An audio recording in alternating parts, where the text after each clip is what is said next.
and I had to just chew my hands out. There's no way I could get around this one. And done. I'm coming down. A lot of people gonna die because of this. You know what I mean? I can see their faces. I can actually look and see their faces. Actually, lives that I'm gonna clean out right now, right? All the concrete when land on the grass, right? They land on the grass. No signs was damaged. Nobody got injured except me, right? I mean, and even in here, I'm thinking, I can hear all the people. Oh, seeing all kinds of stuff straight through, whatever. Oh yeah, get one guy in there. He still stays this stuff. But I'm inside. I'm thinking, oh my goodness, you look at it. So embarrassed you, right? But no, just clap. All right, we're out here. Episode number, I forget what it is, maybe 12, 13. One of those. This is probably the episode I'm most excited about because I got my dad with me. That's my dad right there. Right. Yeah, right here. So, yeah. We doing this on a little late though, because we started off. We're supposed to do them 6. I can't really hear you good. We're supposed to do it 6 o'clock.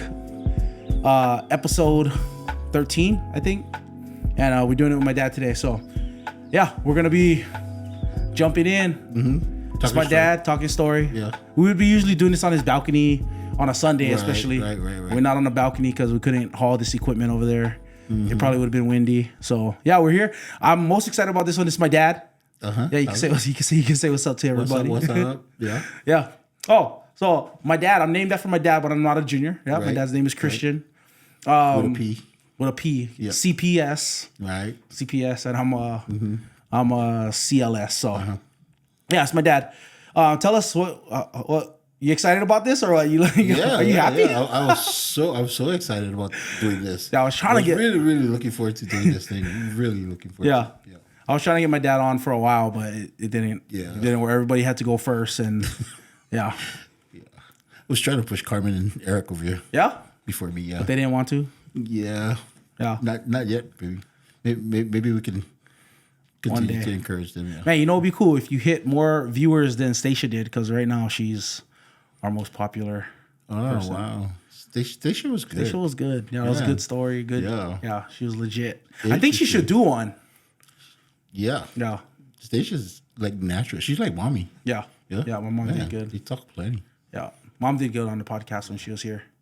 Yeah, so tell us what you do. What I do? Yeah, what you do. Yes, man. What I do or what I would like to do. Not what you like to do, what you do. Shoot. What you like to do is different. Like what you like to do is sometimes different from what you want to do. Yeah, I know. No, but tell us, Electrical contractor. Mm-hmm. Yeah. Been doing it for over 13 years. I think been in the electrical field for so long. Mm-hmm. I don't really consider myself an electrician, but that's been in long. Yeah, how come you don't consider yourself an electrician? Because I don't know how to wire up lights. Yeah. Yeah. Oh, why? I always wondered this. That's not what I.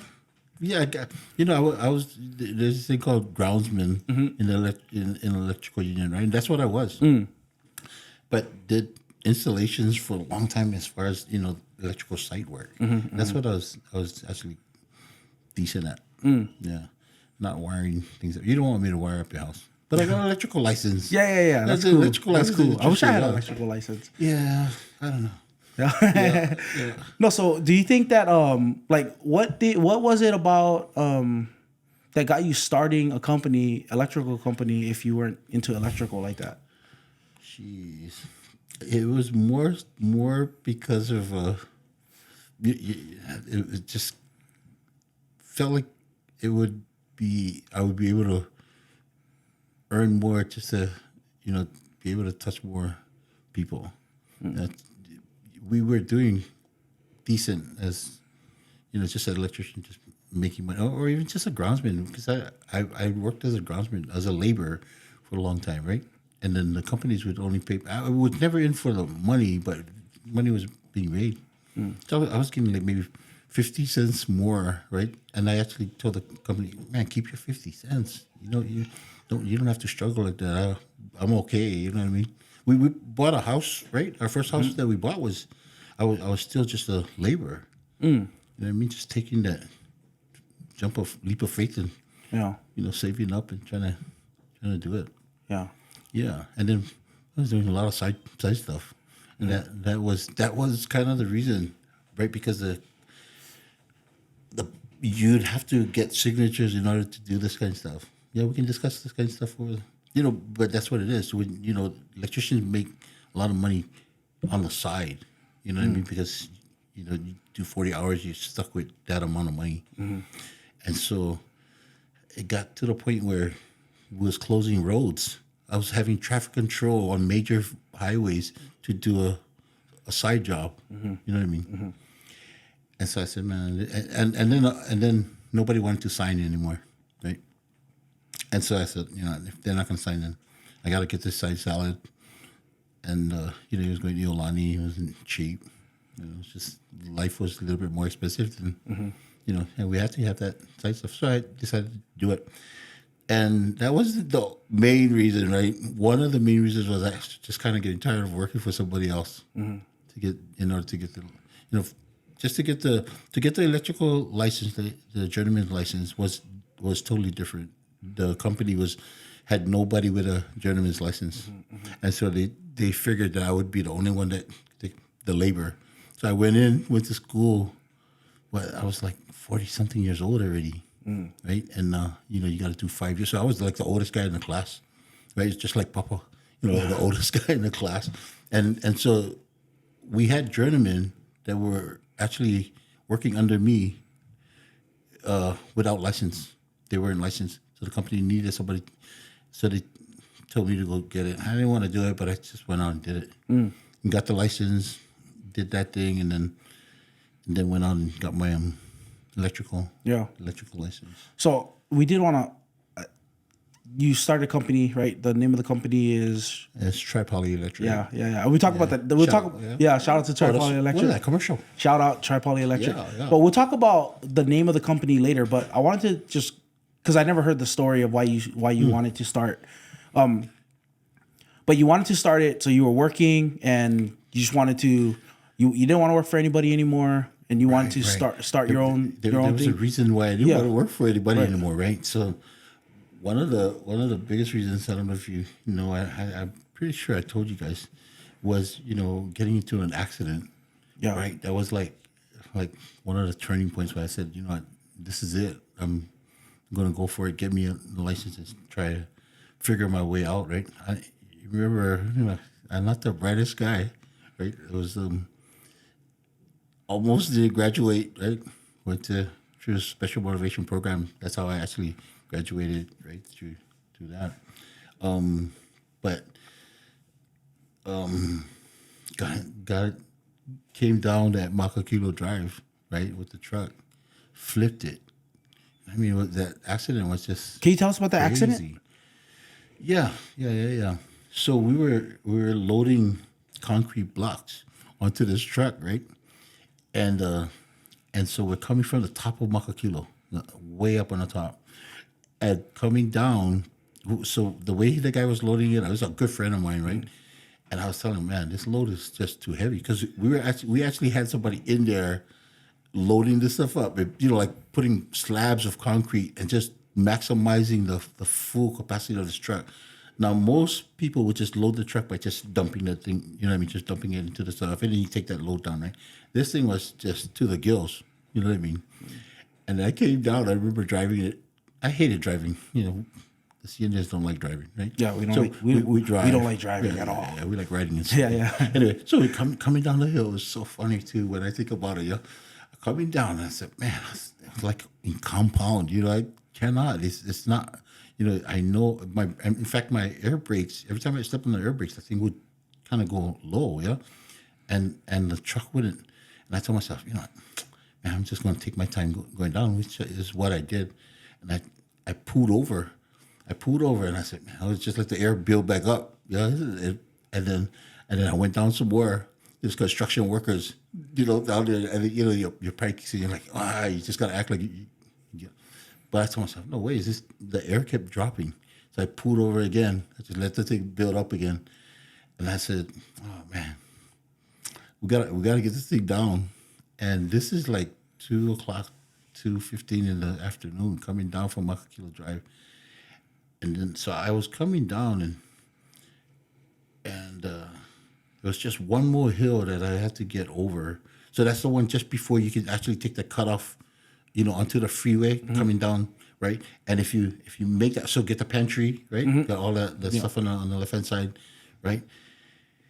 And so we're coming down, and man, it's like I'm coming over that last hill, going down that last hill, and I press on the brakes. The thing just went, it's just way down, like no brakes, right? I'm standing up like this on the brakes. I said, no ways, man. So now I'm looking around, where am I gonna pull off, right? And there's cars on the right. And so what happened? Oh shoot, I was coming down, and then there was a car in front of me, and then I took that car over, and I'm pretty sure he was pissed off because I cut him off, right? Because I was trying to stay on the right side. Cut him off, and then he came back, and he cut me off again. And I said, dude, what you doing? But at this time, I was just praying. I mean, just sweating BBs. You know what I mean? I know nothing good come from this thing, right? I'm looking down. You got what is that? Shoot. What Chili's is and all that Straub. So yeah, got Straub across the street. Yeah, across the right? street. So I coming down, and all I did was I said, just praying, right? I said, Jesus, man, just I don't know what to do, right? So I said, I just go throw my hands off, and I had to just throw my hands off. There's no way I could get around this one. And done. I'm coming down, and probably wasn't his voice. It wasn't audible or anything. Could have been, though. Could have been, man. I want to think it could be. God, yeah. I told myself, and we go to our church and stuff like that. The church nowadays, man, you can't, but inside of me, that's what I felt. I heard is, hang on, just hang on. So I grabbed the wheel again, and I'm driving. I'm coming down, and then I'm coming to that intersection. So what I was trying to do, I was going to take that cut off. Get the one on the right hand side. So I ran over all those plastic, those barriers, and until I did that, I never realized you can run those things over. I thought they were all stationed, solid stuff. I ran those things over. I just was cleaning those things out, right? Man. Yeah. So coming down. And it's too, so there's like ton of traffic and everything. Choke traffic, right? But all I'm thinking is I'm gonna get to that turn and I'll flip the truck inside that empty area. You know what I mean? So flip that thing that way, sorry. And then but I would look down, I was hoping that light was going to be green. If the thing was green, then I was just going to try to make it down there, you know what I mean? And it just level off, right? Into wherever that area is, right? So coming down, and then, the thing was green. The light was green, so I said, I'm going to chance him. As soon as I get to the as soon as I made that decision, I look in the front. Auto lanes stay taken, no room for the can. And I'm looking at this stuff. I see buses coming up, right? Bro, a lot of people going to die because of this. You know what I mean? I can see their faces. And then just as I hit the intersection, the car's gone, but I get one small little gap right for come in. But this thing is crazy, Chris. As soon as I took the turn, and I was on two wheels, right? I was on two wheels. While I was still like this, the other school bus was just making their turn, right? And I can see, kids' faces. I could actually look and see their faces. Actually, lives that I'm going to clean out right now, right?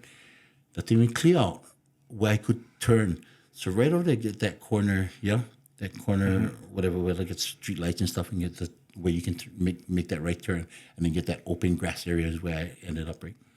So I was on two wheels, and then I turned them back.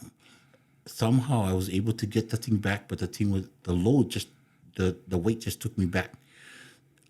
I went in between that thing, I went in between that turning lane, and then I had to straighten out again. So I went straighten out again, but that thing went throw me onto the grass.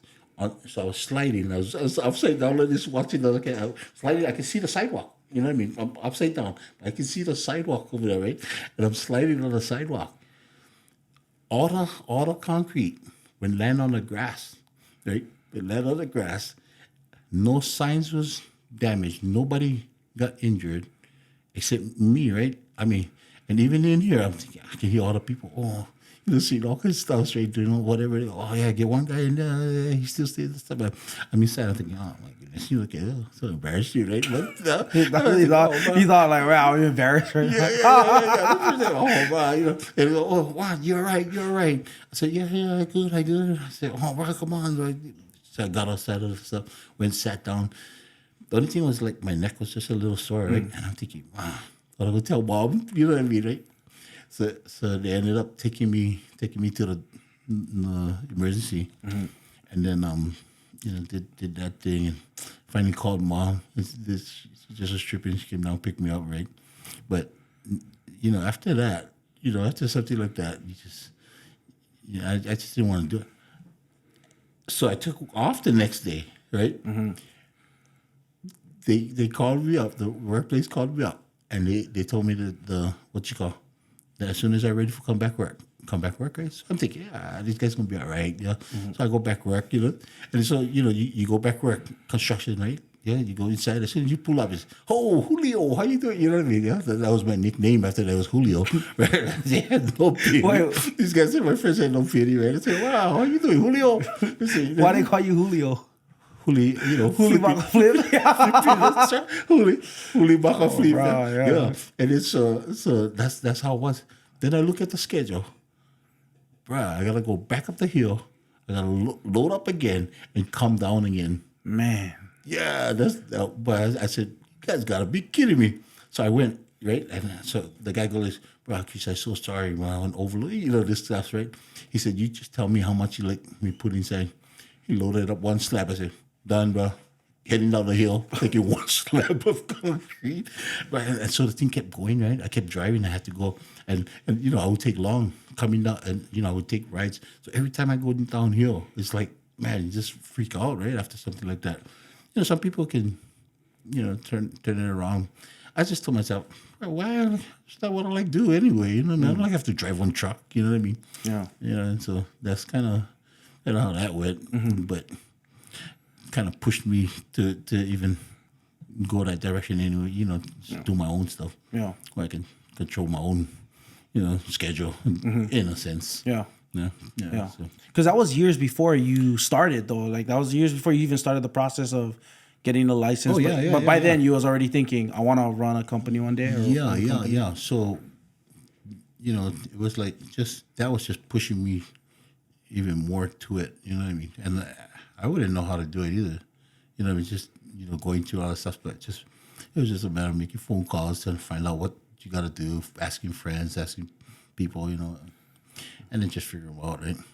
Yeah. And then we do the $0 thing, hopefully we can build, we're just not spending my own money. I never have to risk our house, what I mean? Yeah. Hurt mom and, have you guys have to worry about. Pops, I could try running without, starting up with any money. I had a little bit of money. I had to buy a truck, stuff like that. Yeah.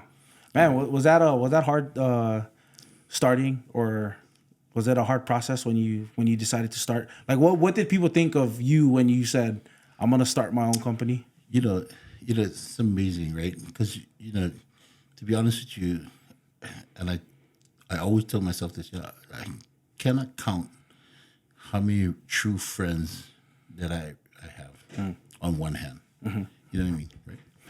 There's not too many people that you can trust, right? Ryan is one. They take my baby from you know what I mean, right? And so after that, you cannot. There's really not too many other people, So you gotta depend on yourself to try figure your way through, right? And I don't know what an education like most people. Right? I could pass on tests. I could read. Right? I could read one book and figure that kind of stuff out. Get the license wasn't too much of a problem because I could actually read something and hopefully understand. I could take one test and you know what I mean. Yeah. But to get the thing started, it was like I had to stay up long hours, try to figure stuff out, try to ask questions. Nobody really give you answers. You know what I mean? Friends don't really help you, right? They like be your friends from afar, yeah. You know what I mean?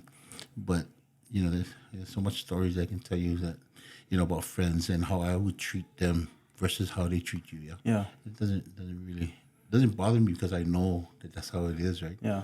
You know what I mean? Yeah. That's one thing that you used to teach us all the time too. That when it comes to your friends, sometimes like the way you raised us, I see it. Like sometimes you're willing to do the stuff you're willing to do for your friends. Yeah. Like sometimes they're not willing to do it for you, but that's not why you do it, right? Like you used to tell me that about how I deal with people when I went to school at Iolani and stuff like that, or like when you deal with people, you deal with them well, even if they don't treat you the same way. But you still do it. That's how you raised us. So that's interesting seeing it in the business world though, where like more is at stake, and you like. And you don't have information. You need like just information, and people willing to give you time of day. It's almost like they just cricket sometimes. Oh yeah. It's kind of crazy. You know, sometimes, you know, even starting, right? You're gonna try to go to people who stay in the business, yeah. And you know, a lot of the business guys, the guys that are already in business, it's funny how they treat you. You know, like you part of them sometimes, right? And but when I was working for them, you know, I always try my best to work hard, you know, and do more than I have to do. You know, I still would go, you know, 4:00 in the morning, load up the stuff, take them in. You know, I always try, you know, teach, you know, Creighton them this and whoever I can, you know, just do your thing. You know what I mean? I buy my own tools, right? I use my own truck. I had my own stuff to do things. I never like depending on the company to have to do these stuff, right? And that's why sometimes, you know, I see the plus and minuses of union contractors or union, and, you know, being part of a union, right? Yeah. And I mean, I see the reasons why you want to, but getting back to all the other people that you would try to use, you know, I went to even Christian companies, you know, to get answers, right? And it would be the you know, obvious answer, right? You know, pray. Okay, you know what I mean? Got it. You know what I mean? Next. You know, just stay in prayer, right? I went to a guy who probably don't even care about anything to actually give me one answer, you know, in a sense, right? And said, why you want to be in business? You know what I mean? Why do you want to do this? You're an electrician, you make good money, right? Which is, and basically that was all I said was, you know what, Patrick, my hand's too short. You know, I cannot reach beyond my family, right? You know, I can take care of you guys pretty well, you know, with the income that I had. I could never get outside. It was hard, right? Now, you know, we have this opportunity, and we can actually, you know, try and make a difference in other people's lives, right? Hiring them, and taking care of them. And then it gets back to the thing we was talking about with, you know, your friends, right? You know what I mean? And what you would do for them. I got friends who call me to help them to get their kids in. You know what I'm saying? This guy, he would never let me look at work overtime. You know what I mean? I was like, well, you think I can come work for you? Can I like make more money? I wouldn't mind working overtime. I love working. I would just do it just because, you know, got things to do, things to pay, right? Oh yeah, too busy. But now, you know what I mean? Hey, my son is, you know, like looking for work, you know, stuff like that, right? And I look past, you know, the way they treat me, right? Or the things that they would do, yeah? Because I cannot fault them. These guys, they just, that's the way they are, yeah? That's the way they built, right? And, you know, all we try to do is try to see if somehow you can make a difference, and maybe they might say, how can he do this? But I never did give him, for all you know, he's not even thinking, oh, I never give him overtime. Yeah, you know he don't even care. You're like, bruh, yeah, you don't crazy. even care. People are so focused on themselves sometimes that they don't even realize like they've been receiving. For all you know, they thought they was giving you the world. Yeah. But never even put me out of the crew. Yeah, that's crazy. Man.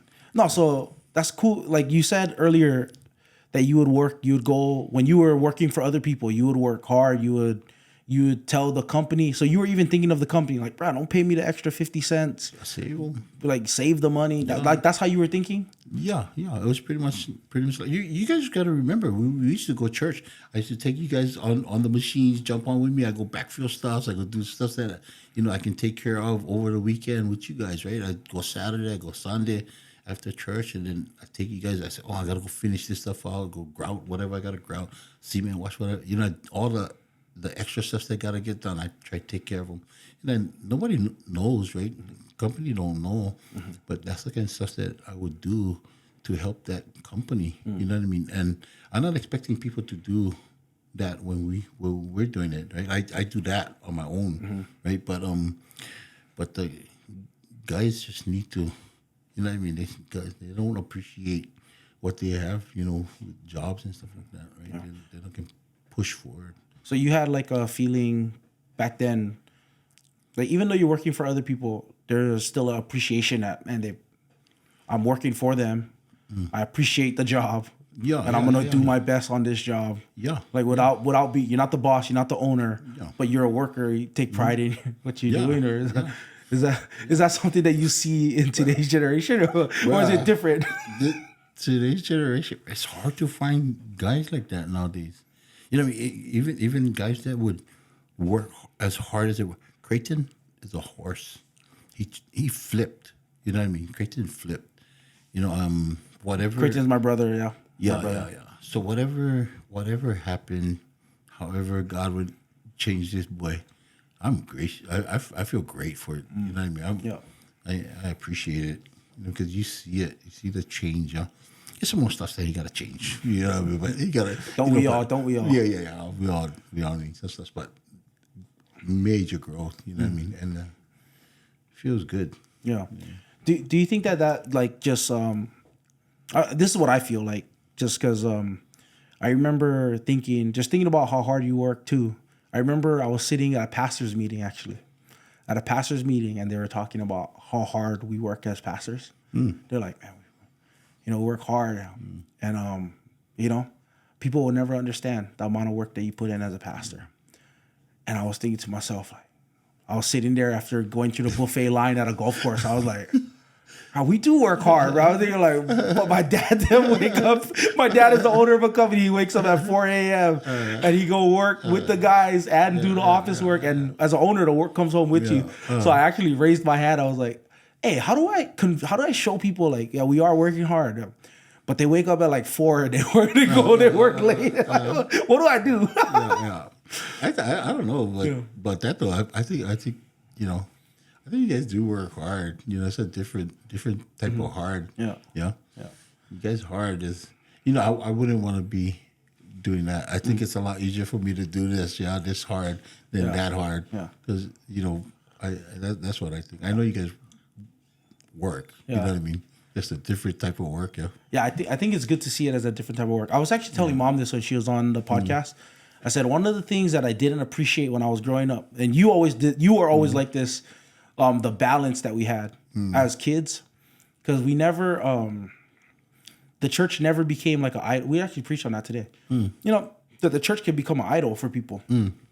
Like everything is the church, right? And I remember I was telling Mom when she was on, I said, man, I felt like the lesson that Dad was teaching me that I didn't know about back in the day was that when it comes to like the church, ministry isn't the only way to glorify God, right? Because I mean, like in my mind, like the most glorifying work that you can do is just be a pastor. That's what I thought. Like I had that. I'm not saying that God didn't use that and I ended up as a pastor, which is a good thing, and that's my calling. But that's not the only way that you glorify God. So we're trying to teach our kids the same thing, because I don't want them to think, oh yeah, just because I'm a pastor or something, you got to be in the ministry or anything. Or that just because I'm the pastor that you got a place in this church as a leader, that's a whole other story, Right. But that you always taught us that the way you glorify God is through, you can have other ways, like you can support the ministry. You can work hard in these other areas and work in business and be a blessing to more people, right? And so you always kind of instilled that in us. And I didn't understand, like I said, I didn't understand it at the time.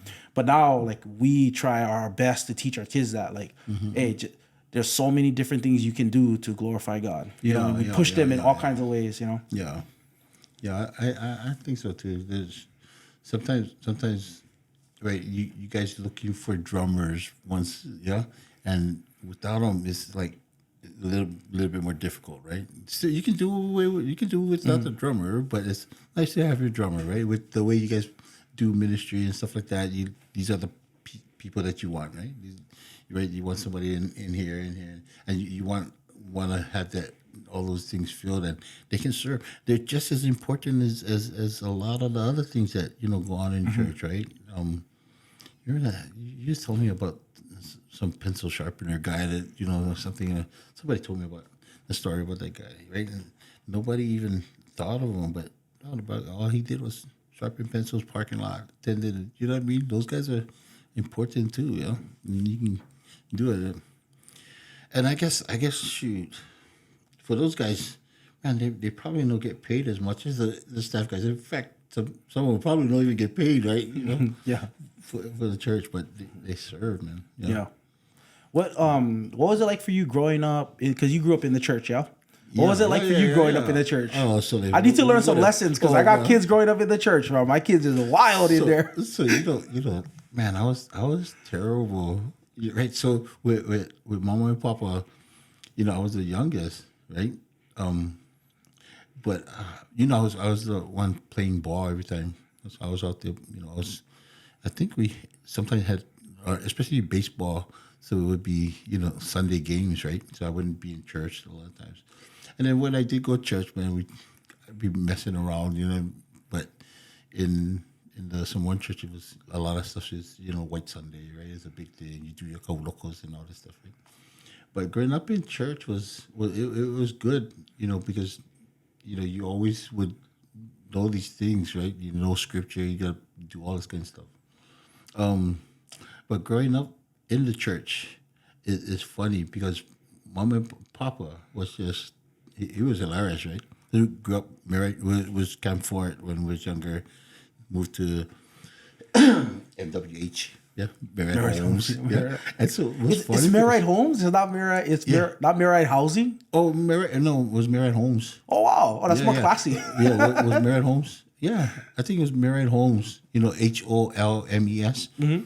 Nah. Oh, I was like, you almost got me. Yeah, it was Marriott Homes. And so, we do lotu every time, right? So everybody knew that because we would sing, right? We'd have pese, do all this stuff.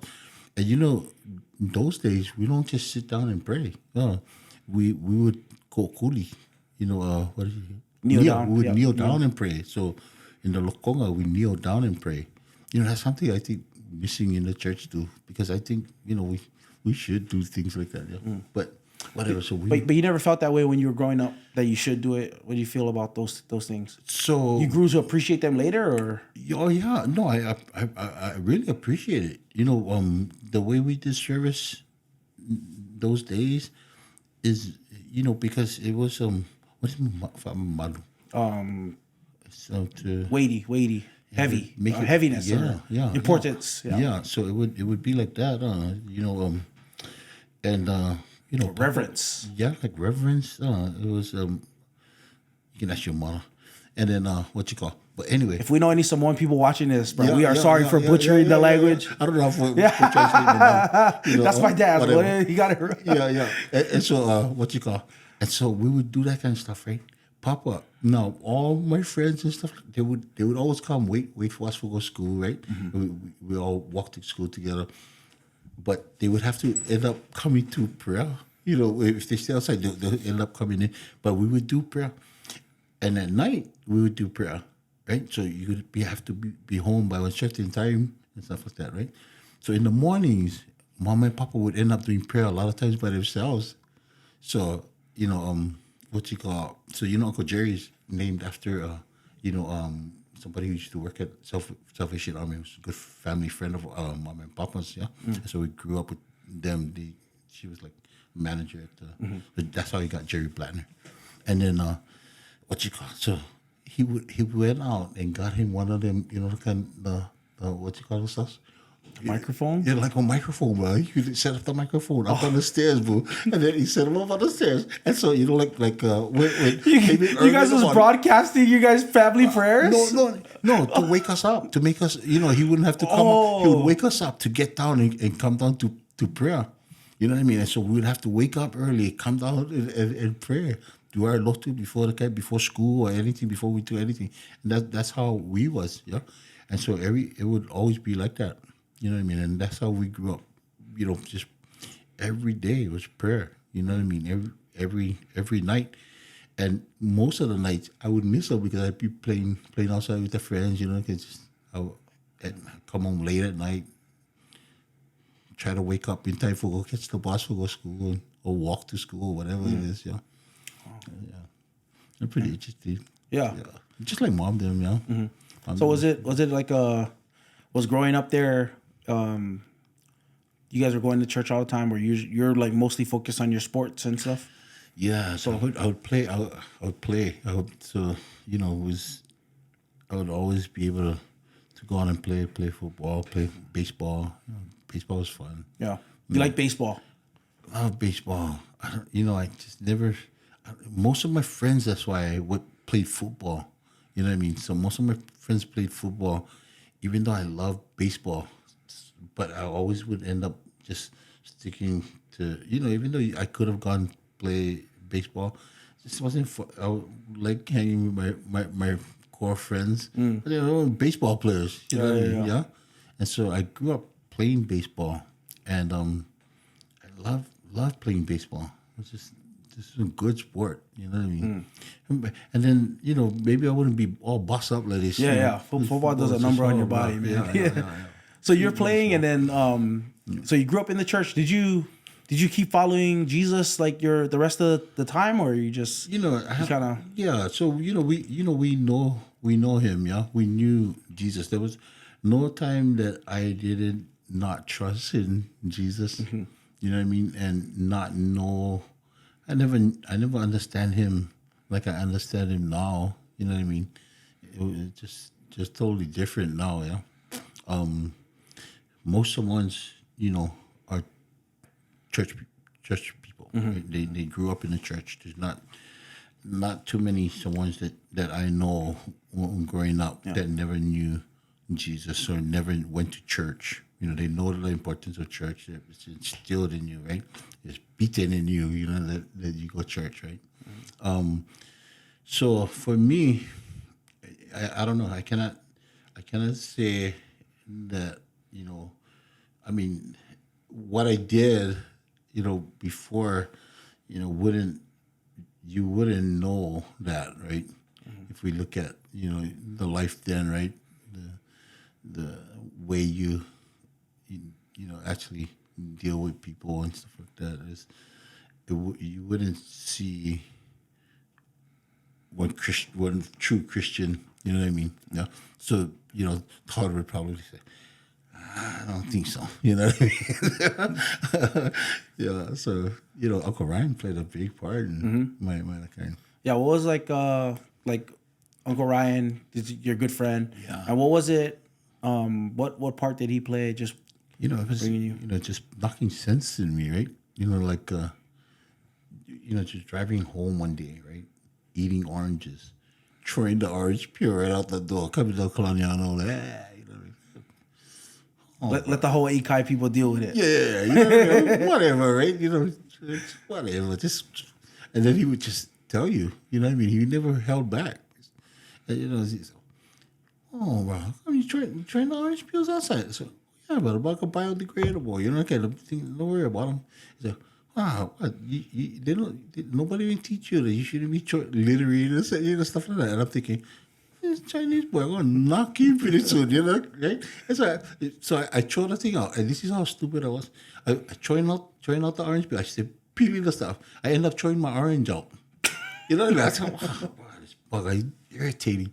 I lost my orange. You know what I mean? But he would do that kind of stuff. And then every now and then he would throw that, oh, why you gotta swear every time? You know what I mean? I said, oh, why? Nothing bothering you. If nothing bothering you, go ride with somebody else. You know what I mean? Yeah. And that's the way it was. So in other words, you wouldn't know that you were Christian, in the way that I was acting, and then but the thing always would come back to me, and I was like, "Bah, I don't like riding with him. You know what I mean? That's the way it would be. I'm not gonna ride with him. Yeah, this guy boy trying to tell me what to do. You know what I mean? Shoot. But that kind of stuff changed me. Changed me pretty good. How long, like around what age were you like when you started taking your faith more seriously that you grew up with? Because you believe, but I'm going to take it seriously. Like there's some people that grow up, they believe, and then there's never a time when they go like, they would deny God or anything. But their life doesn't line up, but then they finally kind of make the decision, you know what? I'm going to live like I believe this. Right. Shoot. It's pretty late. And learning how to actually do it, learning who you're supposed to be, how it's actually supposed to look like, right? And that, I gotta say, pretty recent, you know what I mean? Yeah. So going to we did the Word of Life thing, right? Did Hope Chapel, right? Did Hope Chapel. The Hope Chapel, we did the Koinonia thing, right? And going through all that stuff was real interesting because, even though, you're learning certain things, you're tripping out some trippy things, right? But, I think at that time I was kind of getting more serious in doing this thing, right? But not until we actually got to that point where you started getting involved in this stuff. Remember, you used to like looking for the Mormon people.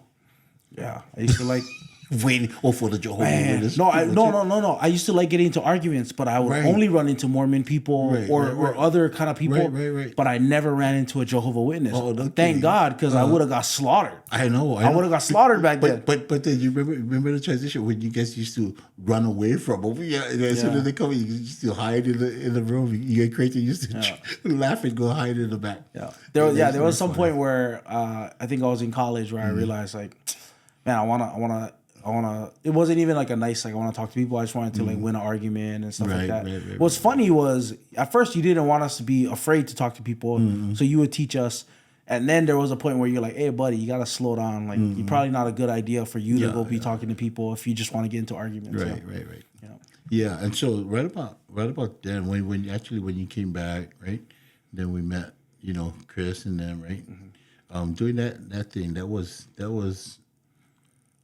Remember going to the meeting that you guys had up, and that changed me. That really changed me because we were at a kind of low time in our walk at that time. We was really challenged, right? So much challenges where we were at. Yeah. I didn't even know that. Oh yeah, so we were so challenged. You remember we were stuck in the tithing. Can we talk about this stuff? Yeah, we can talk about it. It's pretty interesting because mom was just so funny, with this whole thing, right? And because and we can talk about the tithe, tithe, right? Yeah. Right. And so that's what a lot of the churches that we were from, made me kind of hate tithing. You know what I mean? And so mom was like, "What are we gonna do with our blessings?" You know what I mean? I said, "What?" I said, "You know what? You're going to tithe, and I'm not. So you still gonna get your blessings, and I'm not, right?" And he said, "Well, you're gonna jeopardize all our blessings that we, right?" So we had that argument, right? And I told myself, I said, I'm not gonna. It's not gonna last, but we're gonna put ourselves through this stuff, right? So I'm not gonna tithe, right? So I'm not gonna. So she would throw her stuff in faithfully, right? She's doing this stuff. Well, that first week, right? What does she do? Honey, you got money?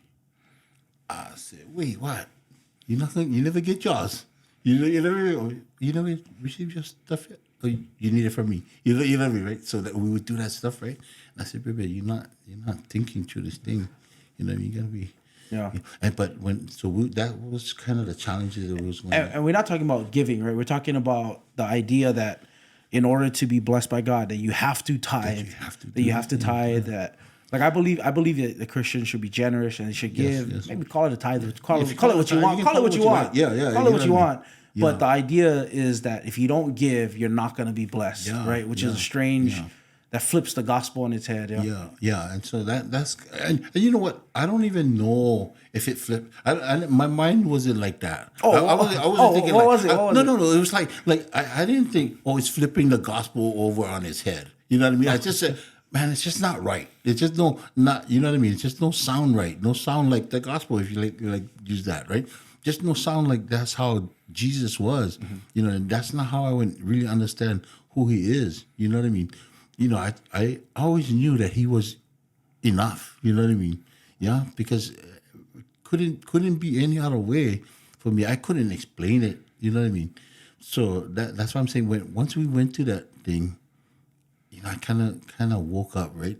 And it's funny, that conference. You remember that? It was the Overflow Conference. Yeah. So Overflow Conference, John Piper, D.A. Carson, Bruh. and Michael O. Right. And you guys wrote in, right? You guys was not ready for a conference. Right. Well, you guys did not know what a Christian conference was supposed to be like. You guys just showed up But we've been through stuff like that, right? Yeah. We've been through stuff like that, but we be rocking at our conferences. You know what I mean? At those conferences, we used to rock, right? We'd be live, right? But you guys wasn't ready for the studious. Yeah. You know what I mean? And so now we're going to go, right? And then here comes Mark and says, yeah, you know what? You no more room. D.A. Carson said book, his classes all taken. The kind of what do you call it? John Piper's classes all taken. Which Chris was kind of he was getting full already, right? Mm-hmm. And then what we ended up, we had Todd Morikawa, right? Todd Morikawa church membership. Church, and then, but that's what he was teaching. He was teaching the 9 mark stuff, right? Wow. And we went inside. Hey, before you tell me what it was, can I tell you what happened on my end? Because I was doing you guys' registration. Right. I mean, I invited you guys, yeah. Right. And I was thinking to myself, like, they're never gonna come back. Their topic is church membership. That's the worst topic ever. They ain't coming back. Oh, bro, whatever it was, right? But you remember he was so we went inside. I remember taking the donuts, right? And I told Charles, we just go. Okay, we're gonna go listen to this guy. Right? Look inside, bruh. So he started rolling. I said, they roll up my door. I said, Troy, no matter how the guys, because most I choke how the guys. Troy, okay, and it was all full. Mm-hmm. That stuff was full, and I don't know what he was talking about. You know what I mean? All I know, he was talking about 9 marks, and then, but I don't. We're not gonna take notes or anything like that, right? And then he started talking. He said how churches should be what you call congregation, elder led and congregationally governed. I said, bro, what is that? I said, oh, you heard what he said? No. He said, bro, he said something trippy. I don't understand what he said. But that was the thing. The thing when I never know exactly what it was. I have to ask you, I think. I don't know if you remember. And that's what it was, right? And I said, oh, they were have room. Now I'm moving up, right? I said, bro, to move on. The guy at the other end had to stand up. They go to because I was pushing the guy. I said, move on. And so, go ahead, go sit down. I said, no worry. I said, no, you got to hear this. So I was listening to Todd. And then we came out of that thing. You remember, we was just cheering because I was so fired up. I was excited. And I said, you know what, bro? Go take your D.A. Carson, go take your John Piper, give me something of that Todd Morikawa stuff. You know, I like that. That's what I like, bro. I was so excited for go to Canada. And then, remember, we ended up going to go see. I told you, where this guy from? Where's church stay? You know, I thought he was from the Milan or something. Yeah. I told you guys he was in Kailua. Yeah. And you guys actually went and visited him like later on. So we went. I went with Mom, and I said, you know what? Maybe we leave Carmen them home. Because this thing might not be good, you know what I mean, right?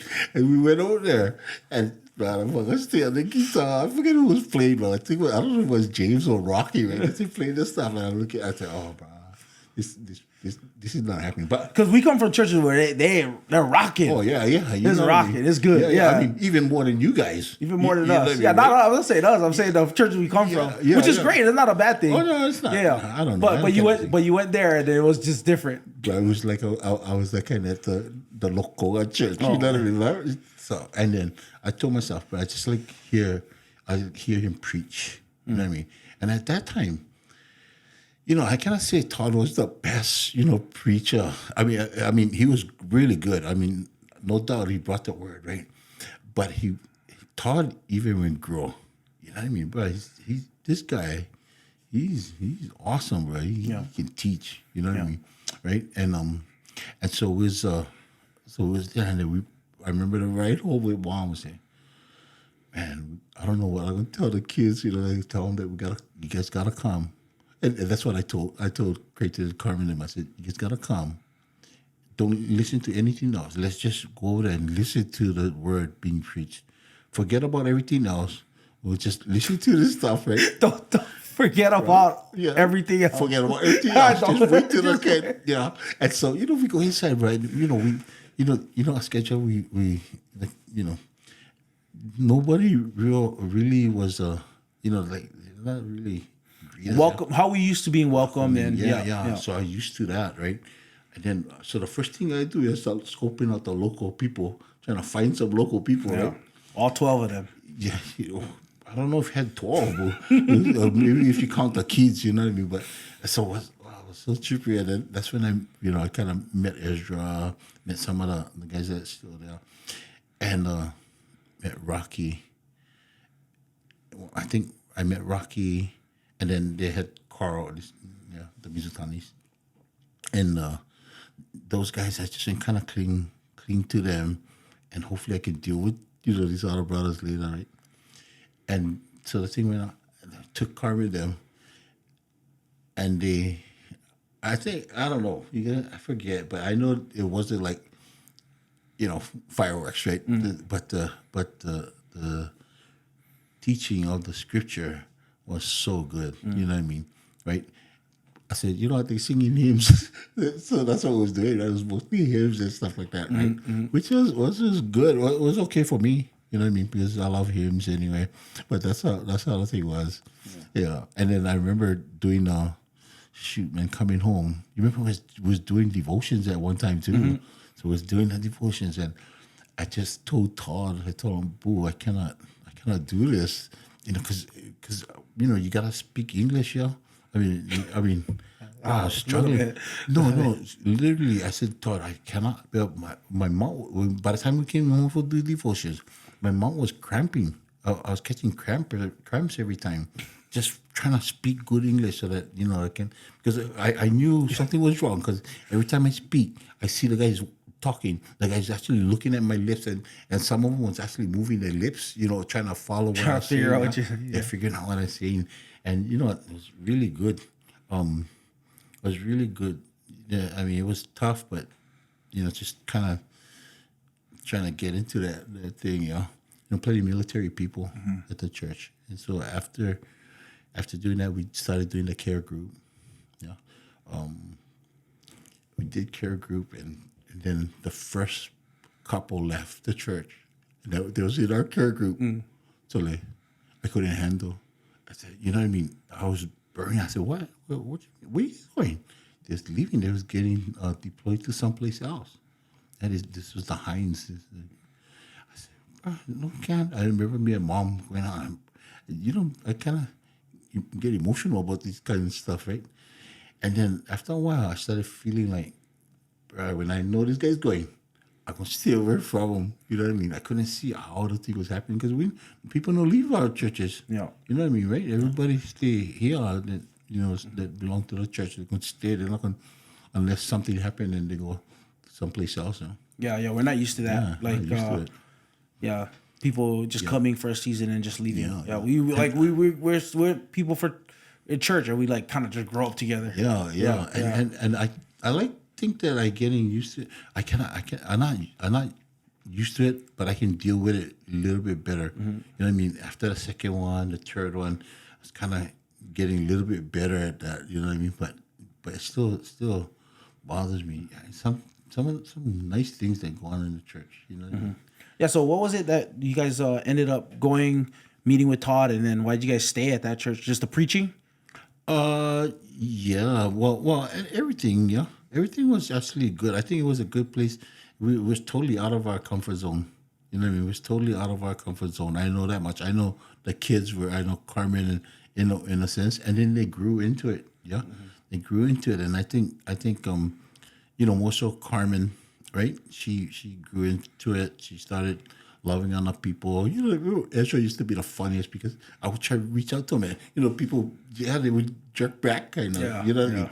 And one day I told myself, bro, this guy's gonna get it, and I just grab him, go up to him before he can even get a chance. I just grab him, hey, brother, Ezra, how you doing, brother? I love you, man. Okay, just do that stuff, right? And now it's like automatic to everybody. yeah. It's so easy to do. Like, you know what I bruh, mean? like this is just a tip for military people or like people that aren't used to it when they come to Hawaii.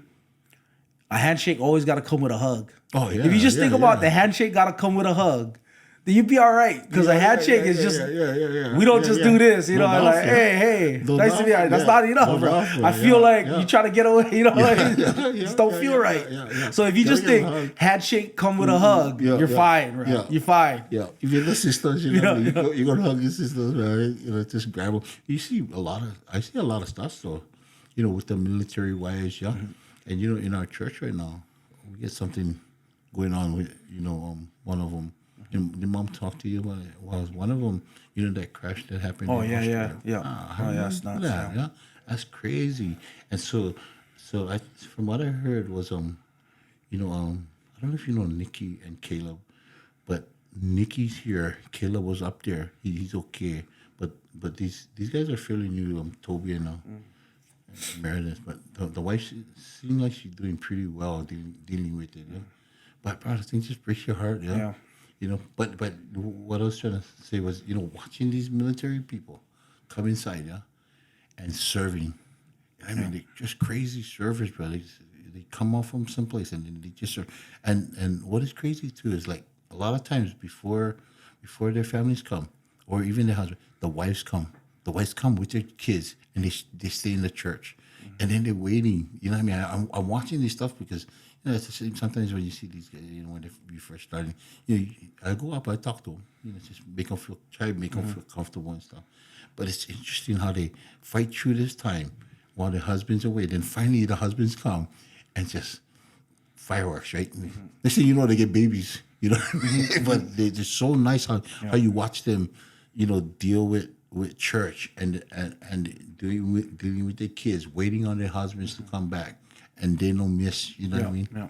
And here we are, right? Like we look at these people and initially, right? I'm saying this is early on. This is not anymore, not even close, but early on.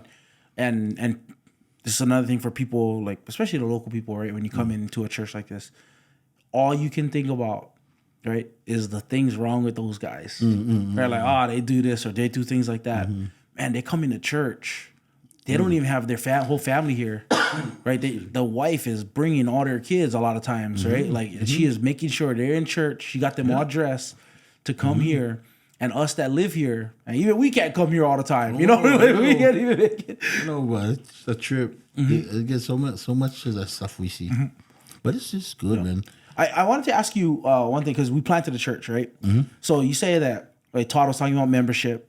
You guys went to KBC, right? Kailua Baptist Church, right? Fell in love with the church. Everybody grew. My siblings actually got married in the church. Yeah. Right? They got married at the church, in the church. Like that was their. Carmen met her husband in the church, right? Sucking guy, Now they in Kailua. That's another story, man. That's another episode. We're not talking about this. We're not talking about that on this episode. Yeah. But why? Because people ask me that all the time. They love when you guys come. You guys are a blessing to our church when you guys come.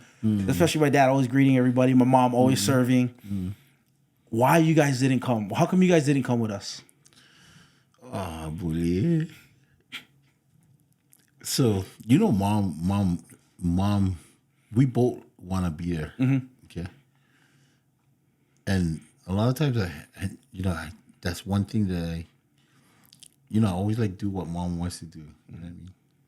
And mom so has this desire to be with the son, right? And if you ask most people, that's where we should be, right?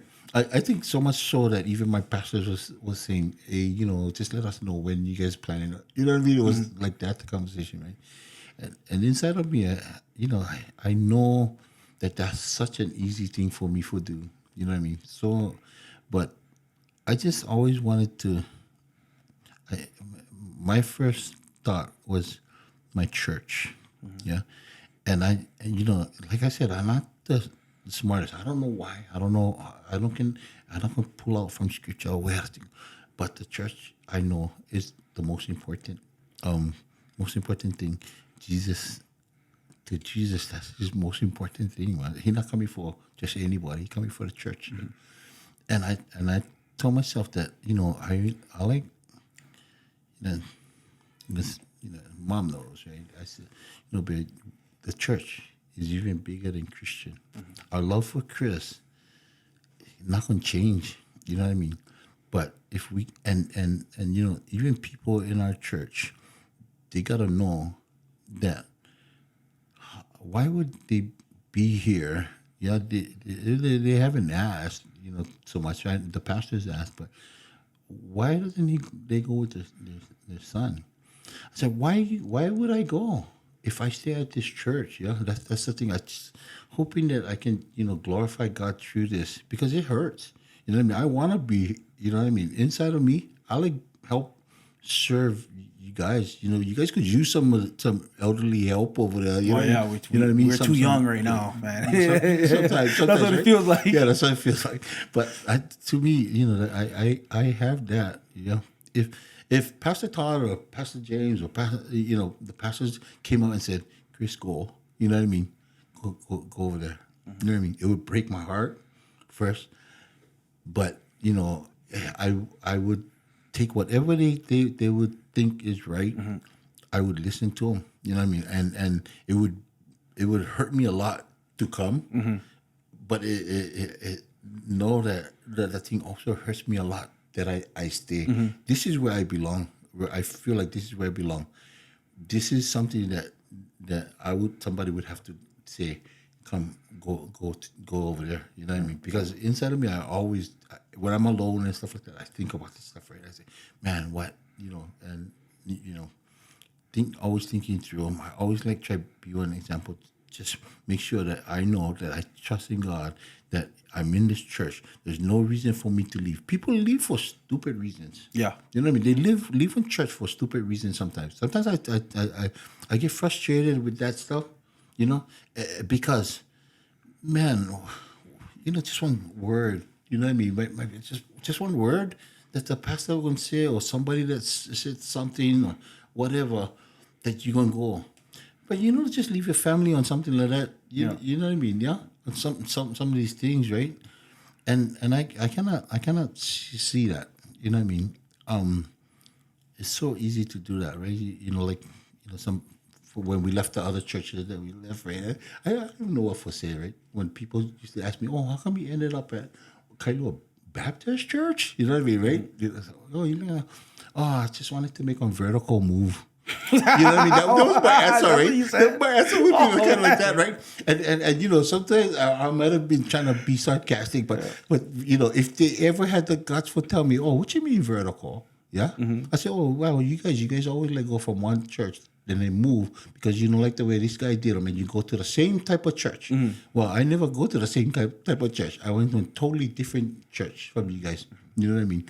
And the teaching is just totally different from what I understand you guys teaching, right? Remember now, from where we come from, most people don't understand, right? Calvinism, Arminian. I don't even know how to pronounce it. Yeah, but that's why we never came to your church.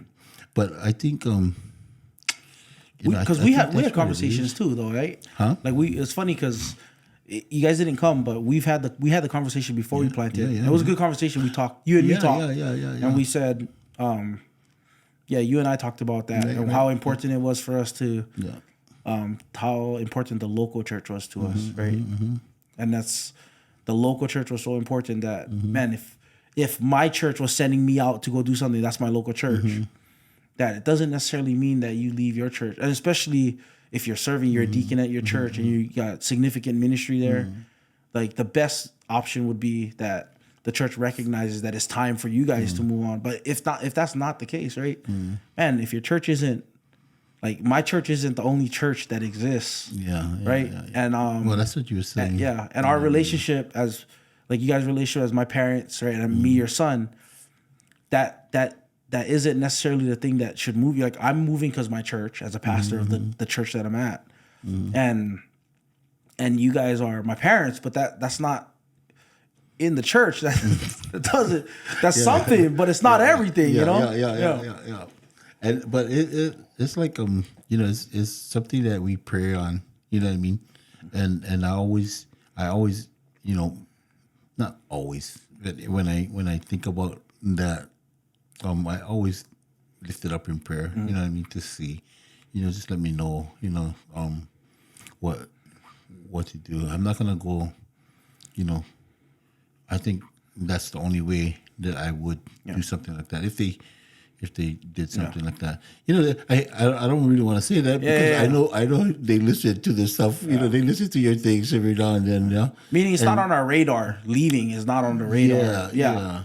But I don't even know if you'd like our church with because we about to put in some extra lights pretty soon. Yeah, but I know, man. I know. Man, turn the lights on. Yeah, but I like it. You know what I mean? Like I can deal with it, right? I can deal with it. Teach me though. You know what I mean, right? Yeah. Feed me because we hungry. Don't just think I'm gonna fall for your fancy stuff, right? Because I don't need fancy.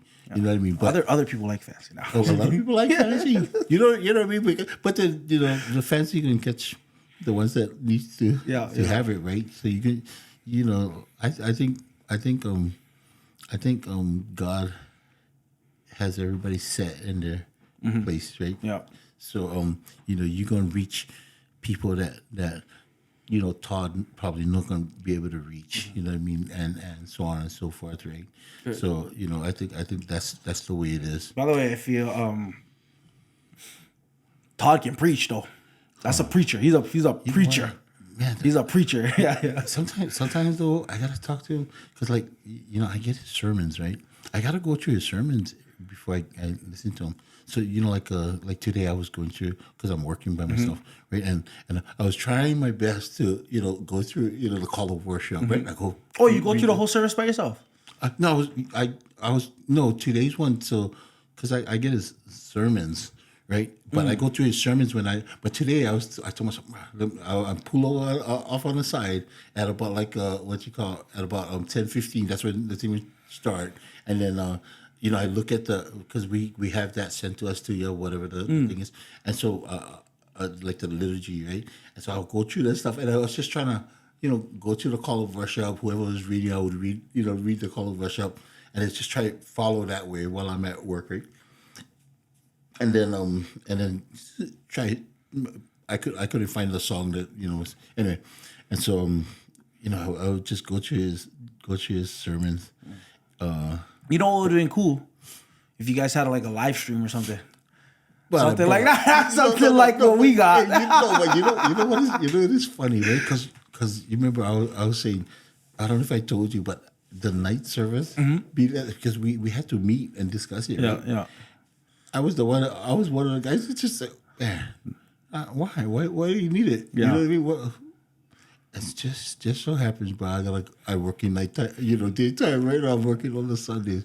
I'm so blessed that it's there. You know what I mean? That I can, but even that thing, because you remember we canceled it out. But when I went and I did my knees, I was hoping I could watch the service, right? Go to service like that and stuff. But we don't have it no more. Yeah. He has his reasons. Yeah. There's good reasons to not though. Attendance will spike. You shut that thing down. It's crazy. It's crazy. We've seen it. We shut it down. Attendance spikes, and then you just sneak them back in. But nobody knows about it now. That's only 12 people watch. Oh man, no, but praise God. I mean, there has to be more.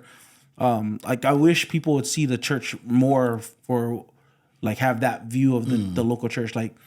Man, don't leave your church easy. Don't make it easy for you to leave. Yeah. You're not gonna find a perfect church over here, on this side. I don't think so. Yeah, stick it out. I'm more. I love it when I see people that've been in a church a long time. Yeah, long time. Yeah, we're like one of the longest ones there too now. You know what I mean? There's just a few of them that are been there.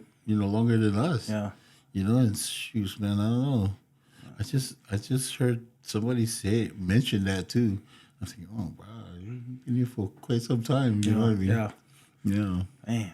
But it's good to stay in the church, and then when you guys planted, the harvest was coming up, right? And that always the question was going to be whether we're going to go or not. And I think I'm comfortable that that's the decision that we made, even though it's still it's something that we I would think it's something that we desire.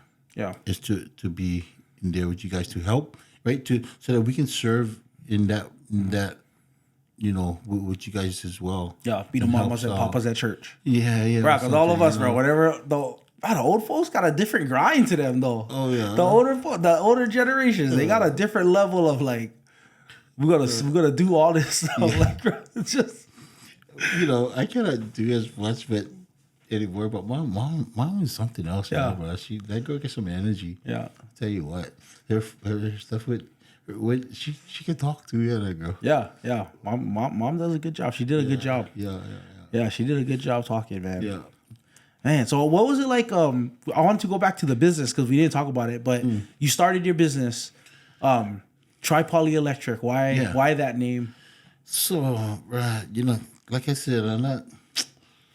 It's just so that the whole purpose was to be able to share the gospel, right? So we always trying to find ways to do them, yeah. And I just thought that was the way, because the first thing they're gonna ask, right? Oh, who's the three guys? Oh, shoot!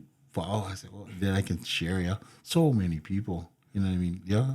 They always ask what three guys? What three guys? What three polys started this? Yeah. So, who's the other owner? You know what I mean, right? I said, right, there's only get really one owner. You know what I mean? That bugger is that triune God. You know what I mean? Yeah. So I was like, but a lot of times I would say, oh, what, you really like no? Yeah, that's what that would always be the answer that I would give. I said, well, you get time. You really like no? I said, oh yeah. You know what I mean? And then once you go into them, all of a sudden they don't want as much time. You know what I mean? Right? Wow. Because you just give them a fast kind of taste of them. Yeah. Oh Jesus! It's always happens like that. So it's a good thing. That's basically how I got it. What's been the biggest struggle just in business for you? Oh, bro. In this business, I would think it's just like everything else. In every other arena of some kind of organization, it's just people. It's dealing with people. You know what I mean? Whether it's people in the company, people outside of the company. Yeah, because everybody has their own agendas, right? Everybody wants something for themselves. You know what I mean, right? One of the things I'm surprised that a lot of people are not. I don't know. Maybe they are inspired to get out and do their own thing. You know what I mean? And then one of the things is that once they do it, I think they'll realize, a lot of them would realize that it's not, everything you think it is. You know what I mean? Like there's no get rich quick. There's no, it's not, oh, I can make my own schedule. I'm just doing whatever. Dude, I'm less stressed. Yeah. When was the last time I went on a vacation? Right, all you guys took trips so far. You know what I mean? Everybody was able to get off the rock, right? Well, the last time you took us all to Disneyland. Yeah. Well, I think no. The last trip actually was Mom and I when we went to Samoa. Oh, you remember? Right, that was our last trip. I remember that. Yeah. The next trip we was planning before the COVID was to go out to Tokyo, right, out to Disneyland out there.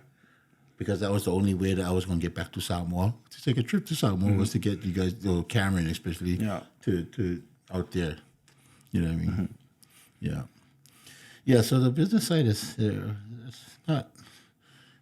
it's okay. It's fun doing it. You know what I mean? It's challenging, has its ups and downs. Right now it's on the downs, but it's coming up. You know what I mean? It's on the way dog. back up. You know what I mean? It's coming up. Oh, man. we take such a beating. We're taking a beating, and it's really tough.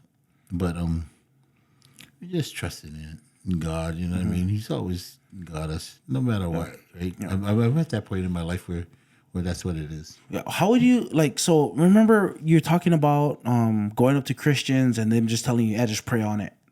Like, what would you do? What would you do different if somebody was coming up to you and you were in this long? People want meat and potatoes. You know what I'm saying, right? They want then. If I told you, or if you came to me, if they came to me and they asked me, oh, what should I do? Oh, go get your license. Yeah, go get these stuff all done and stuff. Yeah, get your insurance. Make sure check your credit because they're gonna do all that kind of stuff, right? Do all of these things, and then once you get them, then you gotta have one plan. Don't quit your job. You know what I mean, right? You gotta get one plan. You gotta get something solid. You gotta get contracts. You know what I mean? Before you even start, you gotta find ways, right, to get one contract. Stay up. The only thing I can do is tell you what I did, right? And we was close to not, we was running out of our own pocket, while I was trying to build the business. You know what I mean? We still had the house for pay and stuff like that, right? I think he was in college, at that time. Yeah. Because we started in 2010, and you was in college already, right? You was what, 08, right? 08, yeah. Yeah.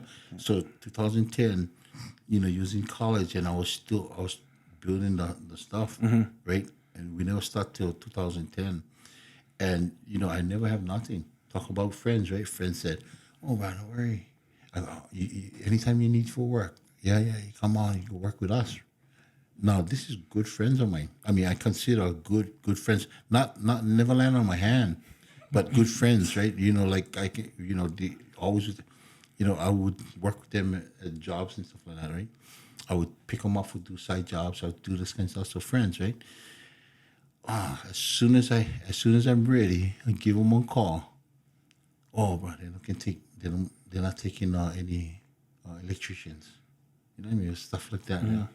It's okay. Nah, don't worry about it. But and the thing would bother me, but because I know, and I was, I'm ready for this kind of stuff. The thing never really hit me like that, but it told me how right it was that you only can count. I can only count on one hand how many people I can actually trust to do something like that, right? Okay. What you call? We would.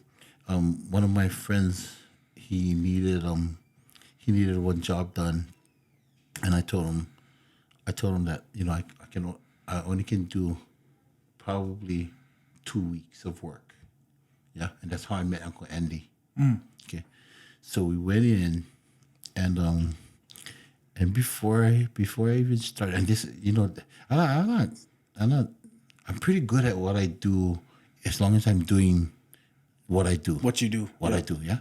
So this is just pretty much running conduits, setting boxes, right? Pouring concrete, all that stuff. That kind of stuff. That's the like the infrastructure part of the work, the site work, yeah. And the electricians come in and they'll pull the wire and stuff like that. So I went in and I told the guy. So I looked at the drawings. And then the day that I was going to start, the only way I was going to get out within 2 weeks is if they follow what I do, right? So I got a 2-week plan for knock this whole thing out. There's a major thing going on, right? And that's how I met Uncle Andy, because Uncle Andy was working, and he was like the mason / carpenter, talented guy, right? And so we went inside and we just nailed this job. And I wanted concrete at 1 o'clock. The day that I started, I told him I like concrete at 1 o'clock. And they wouldn't give it to me. I said, "Bro, you serious?" I said, "Oh, yeah, he's not going to allow you to order concrete, the owner." I said, "Bro, so what you let me do? You get like the thing finished, or you get, what?" He said, "Oh, right, you're not going to be able to." And I wanted, I think I was asking for like maybe 30 or 3 trucks. But what they was looking at was something that they like start from here, go to the, you know what I mean. But what I'm looking at ways of billing, because that's how you make money, right? You bill with what you complete and stuff like that. And I just know that that's the best way to do it, right? So I'm not looking only at areas where you can start. I'm looking at areas that I can actually hit, some easy areas that you know what I mean. And that's how I did it. So 10 o'clock, the guy came up, and I had all this stuff done. But the first thing I did was I hit this area that, And so he came in, and the guy was pissed off at me. He said, "Yeah, what? How come you asking for 30 yards? You don't want even 10 over here. You know what I mean, right?" But I said, oh, this is not the only place I was going to pour. He said, "Oh, where else you pouring?" I said, "Oh, I get one whole area in the back."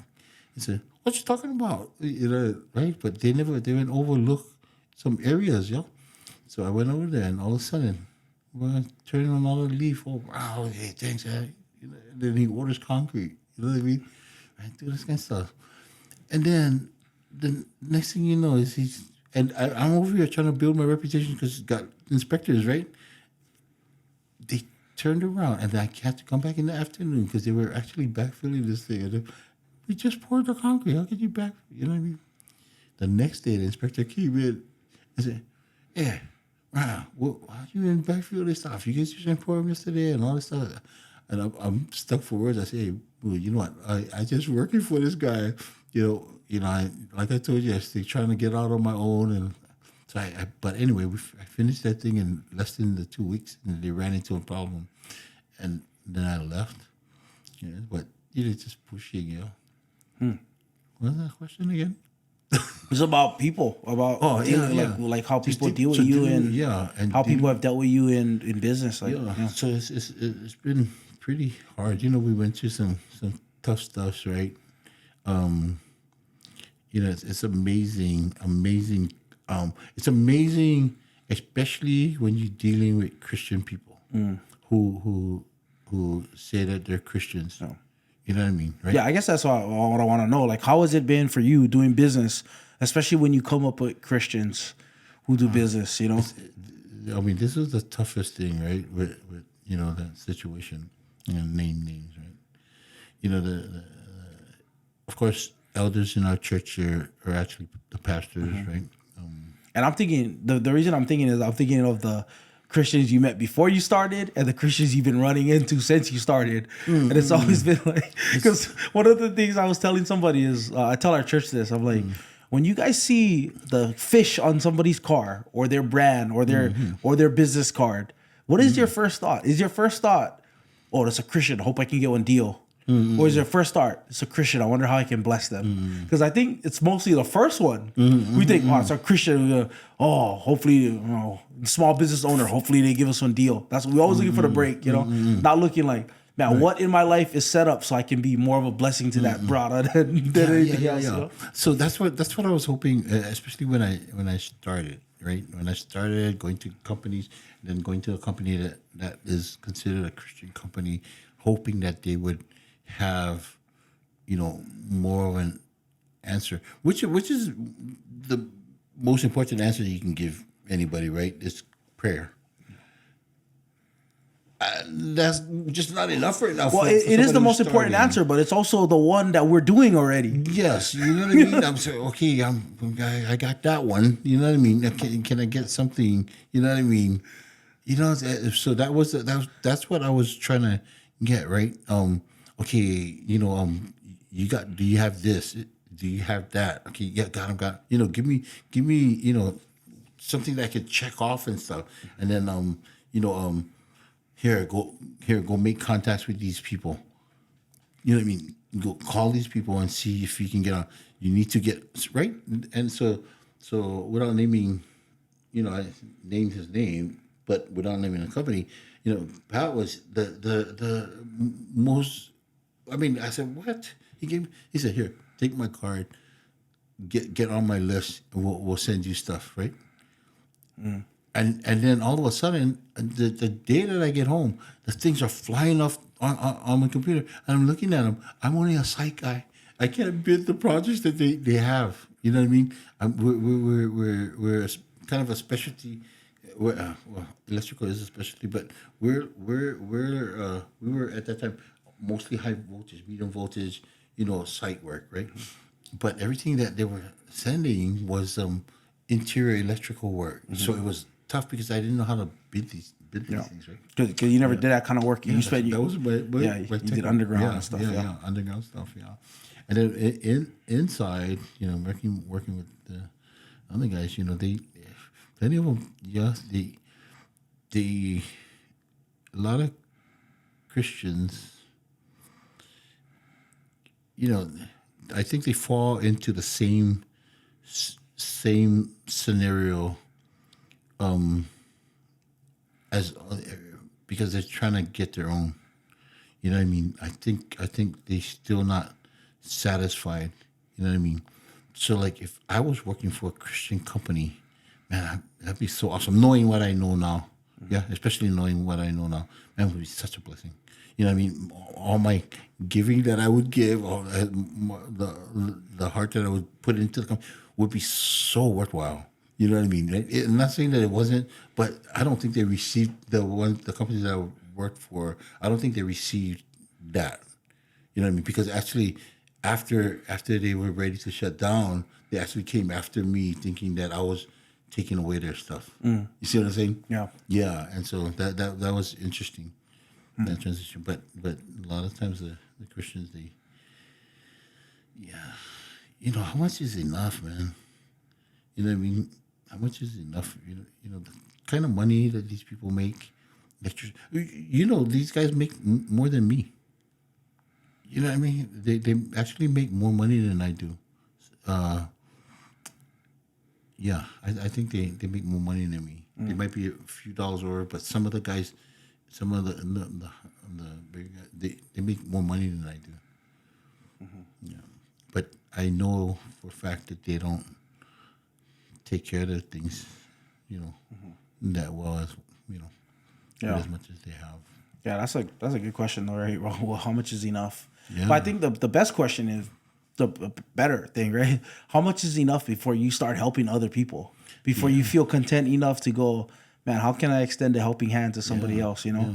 Like I want to help out as many people. Yeah. We've been in such a bind that we cannot help in financially right now, right? You cannot do it if you can't take care of yourself. You're not going to be able to take care of anybody else. It'd be hard, but we do that through service, right? We reach out to people and hopefully whatever. Yeah. But if you cannot get it, you can't get it, right? Just like for you, right? You have a lot going on, right? My prayer for you is that you just continue to stay faithful, stay faithful to Jesus, and just continue doing what you do. You do these things, do whatever you're gonna do, but whatever it is, right? Get all this equipment. A lot of equipment over here, guys. Yeah, a lot I of know. equipment. A lot of equipment. Yeah. I mean, jeez. But if it comes back, you're gonna know when it's. You're gonna know. I think. I know you understand this, but you're gonna know when something's wrong, when the thing pulls you away from what you're supposed to be doing. You know what I'm saying? Yeah. When other things take up your time, take away from the time that you need to do this, right? Remember, I always used to tell you, if the thing doesn't pass, this thing doesn't pass your dream, then that means the thing shouldn't be there. Yeah, the dream machine. Yeah. The dream machine. If it doesn't come through on the other side, it doesn't work for you. Yeah. But you used to tell me that. So that you would tell me that for football, for sports, for life. Yeah. You're like, if the people don't pass through and they're not helping you get to your goal, and then what you would tell us is maybe that's just not your goal. Maybe you don't want to be good. Maybe you don't want to make money. Maybe you don't. But if you do, you're telling me you do, then you got to do what it takes. You used to tell us that, right? You used to tell us that. Do it if you have a goal, then do what it takes to get to that goal. No. If the grass is green on your neighbor's side, water your grass. That's what you say. Water your grass. You think the grass is green on the other side, but it's gonna be the same way if you go on the other side and you take care of the grass, how you take care of your grass. So as you said, Hey, you So know, funny. can I tell you one of the funniest, one of the best moments I'm thankful for? That I didn't take it anyway was my first when you guys took me up to college. I was playing football, and my first 2 days you guys watched our practice. The third day is the one I got injured. But after the second day, you remember what you told me? In the heat. Yeah. I did, conditioning. I was in shape, whatever. Yeah. And after the second day, the first day in pads, you remember you pulled me on the side before I got hurt. You know what you told me? It was good. It was good. It helped me out. You said, after the practice, you said, son, do good in school.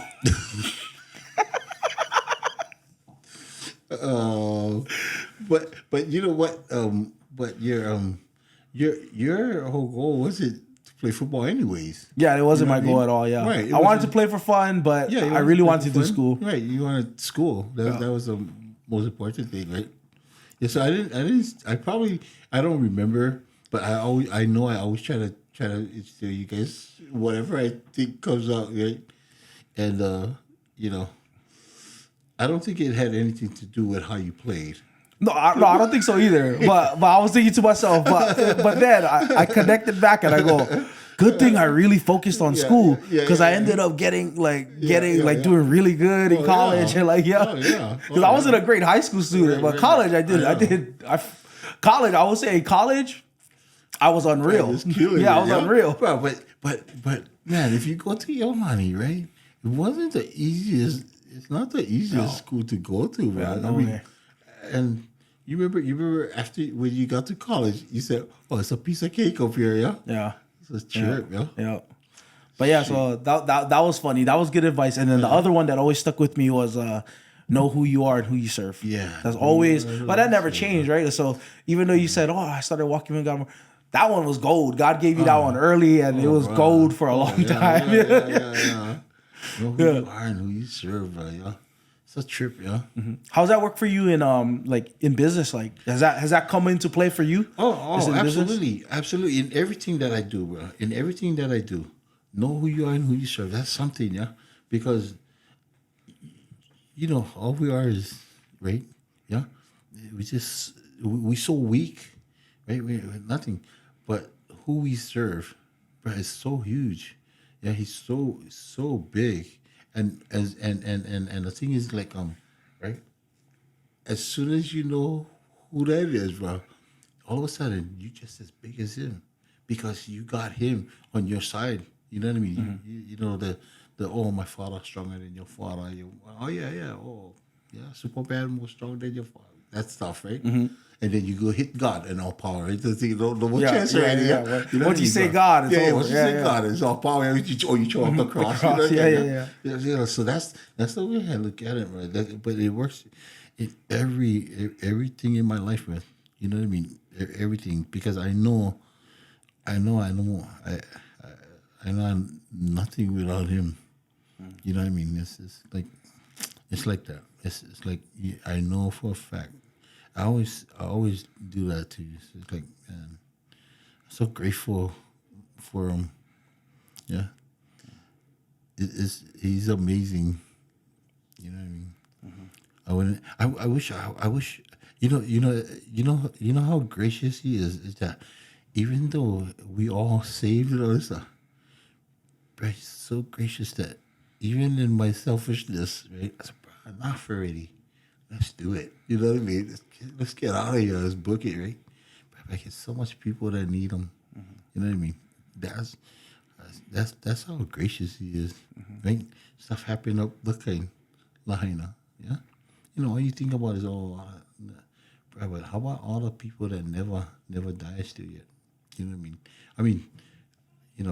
Hearts out there for all of the people who suffer through the whole situation, but and then you hope people would come and see, how mighty he is, right? You went through all this stuff. All the conspiracies that flying through right now. I don't think they're ready for it. Oh, no. Yeah, there's a lot of conspiracies. Yeah. But man, that's a nut situation too, man. It's crazy. But yeah, I think that yeah, if God ain't there, right, none of that makes sense anyway. So I don't know what you're complaining about, right? But if God is there, then that means that, man, there's a reason, there's meaning, there's purpose, right? There's for the people that are here, like, man, God's got a purpose for you. You know, like that's all true. You know, it's not just catchphrases. You know, even though it feels like it. You know, it just feels like it's not. Yeah, man. But yeah, you get friends that just no believe in God. You get people. Yeah, you get friends like that. Yeah, I got friends that just don't believe in God. Yeah, a lot of friends. Yeah, it's different. It's different though. It's like because I got a lot of friends that actually believe in God, and maybe they're like, they don't. The thing I'm learning about a lot of my friends is they just weren't. The book wasn't just open and just explain. This is mysterious thing, and God told me this, and God told me that. So so they can't understand this thing, this book, right? They wasn't taught like that. And so, but they when they hear his voice, they like it. They know his voice, and they're like, oh man, that's God, his word. They agree with that. But then I do have the other friends that, man, they just don't believe at all. They just think the idea of God is dumb, that God is not real. Like you're just wasting your life. Yeah, I have people like that. You don't have many people like that in your life? I know. Yeah, I get people. I get so much friends that and one of them just recently lost his wife, right? And brother Bugger is devastated. You know what I mean with the whole situation. Just talked to him not too long ago, and it's still bothering him, right? And so my thing, go find one church. You know what I mean?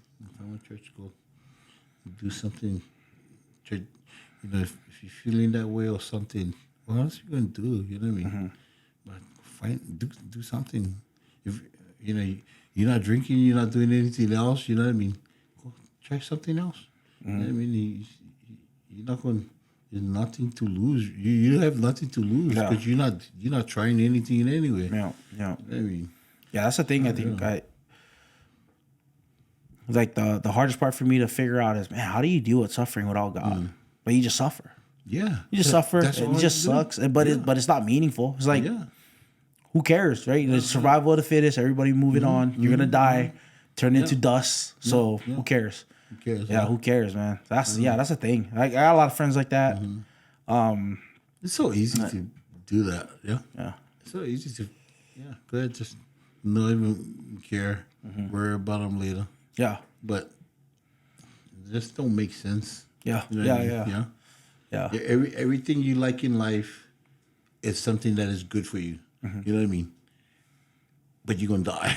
Yeah. You know what I mean? Which is not good for you, especially if you don't have them. You know what I mean? Yeah. Oh man. Yeah. What would you say? I got kids now. Yeah, I got kids now. Plenty kids. I got plenty kids. I got 5. Yeah. Did I match you? Yeah. We got 5 kids, and so what thing you think, like, man, I hope you guys raise your kids like that? Like, what thing would you say, like, I want you guys got 5 kids, they're still young, you got time. Wow. How this is what I want you guys to raise your kids. These are things I want you to emphasize. Just as a grandpa, you're looking at my kids, like, Yeah. You know what? That's one of the things that I'm most grateful for. Yeah. Because, man, we as parents are super blessed, bro, by you guys, with you guys. You know what I mean?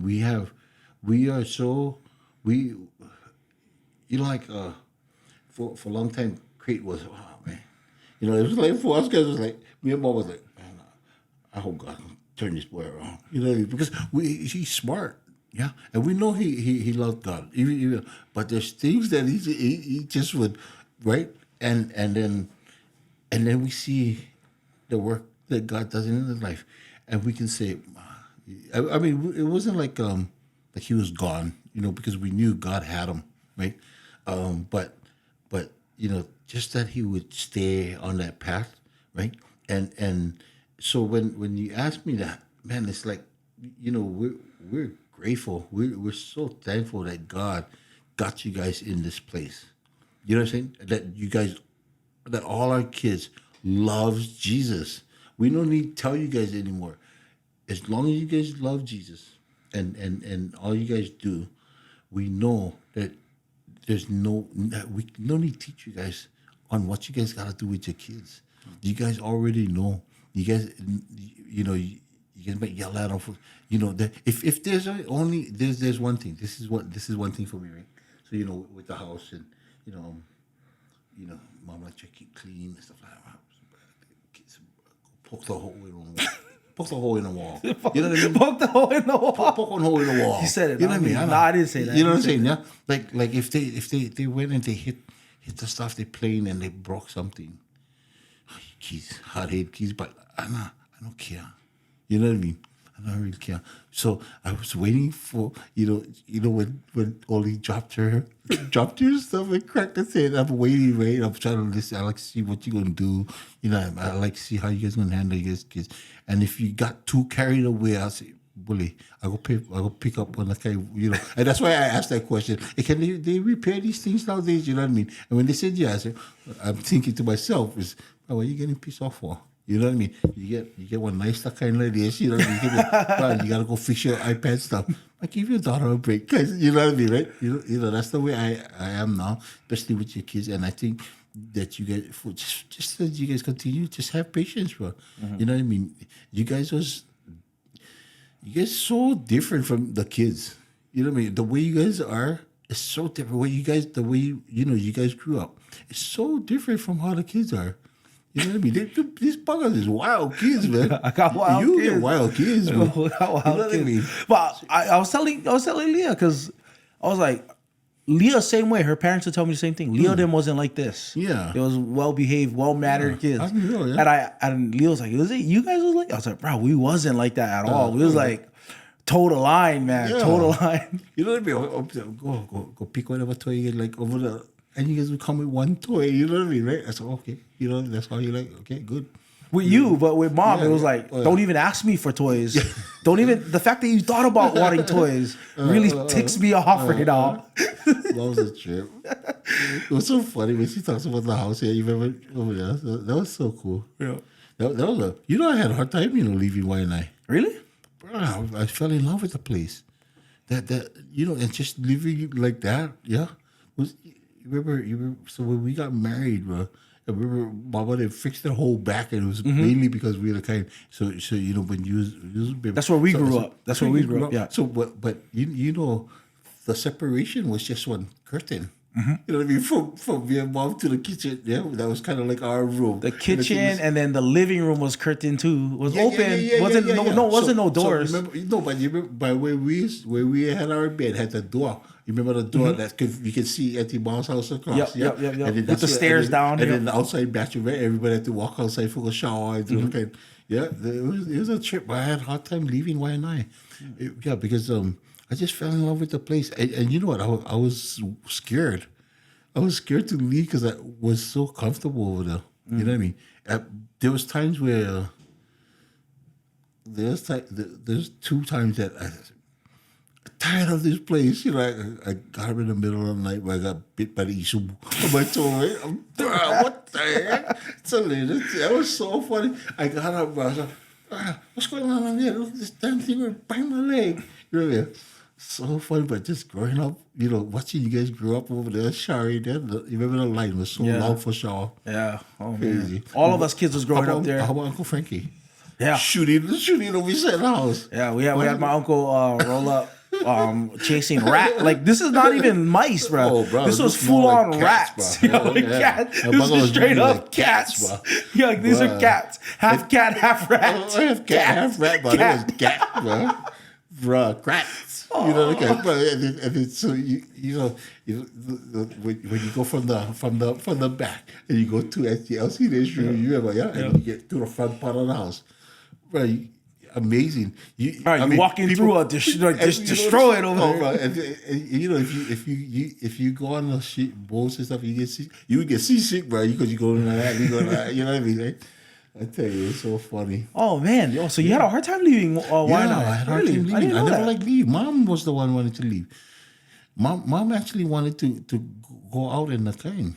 I never leave Y&I. I wanted to stay in that place and try to see if we can redo. I remember that we wanted to redo it. Yeah, I know we wanted to redo that house, but we don't. And so we never can keep them. You know what I mean? I remember staying out there. We had good times out there. Yeah. I remember coming home. Mom would drive far. That time I was drinking. It was like every single day we would drink. You know what I mean? And then especially when come out Fridays, you know what I mean? Uncle them would be waiting, right? Because not everybody worked. Well, you know, it was mostly just me was working and what you call Uncle Arkel. You know what I mean? And so we'd go out and get that kind of just party every night and drink. You know, okay. Yeah, I remember we meet you at like what's that called? By the airport, that park, whatever that park is called. Yeah, okay. Pick you okay Lagoon and then grab Musubis, and then drive home and man, the 240 SX. Yeah. That's the one. 240 SX, right? Mom was so pissed off with me. So it was working and I was drinking. With Uncle Stefan. I want a car right now.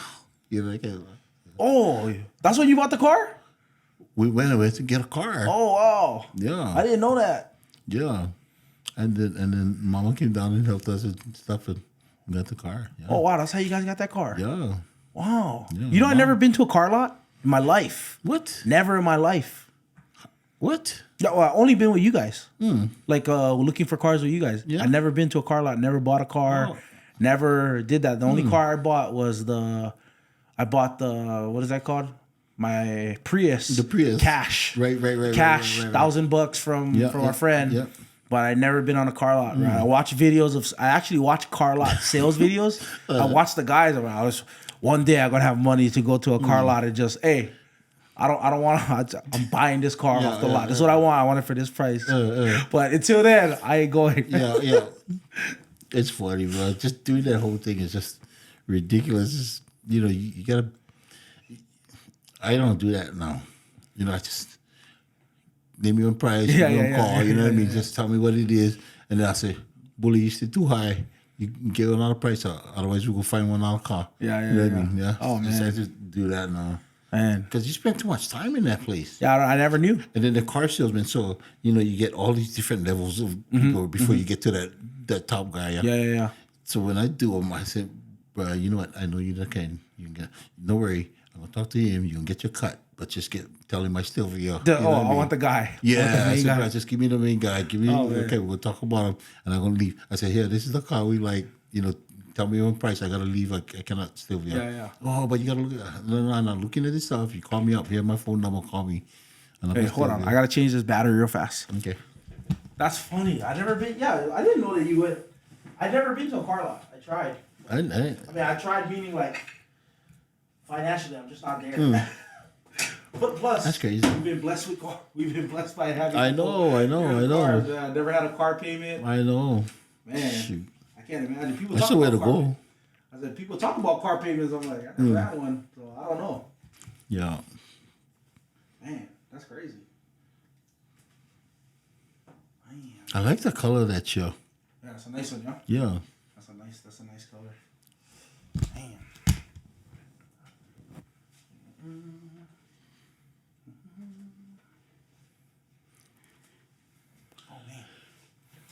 How are you getting a picture?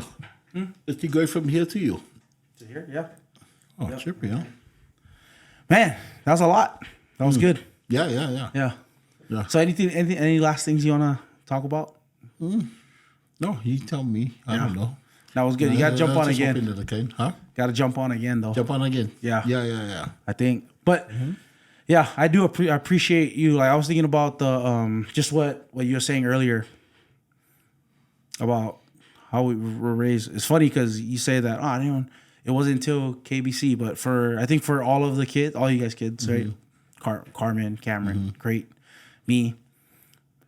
What's so weird is part of our testimony, like how you guys raised us. You know, like how you guys raised us in the church. And I tell people all the time, they're like, I was going to this church and that church and these different churches. And they're like, oh, wow. I was like, no, but I always believed these things. I never had these bad views. Why is that?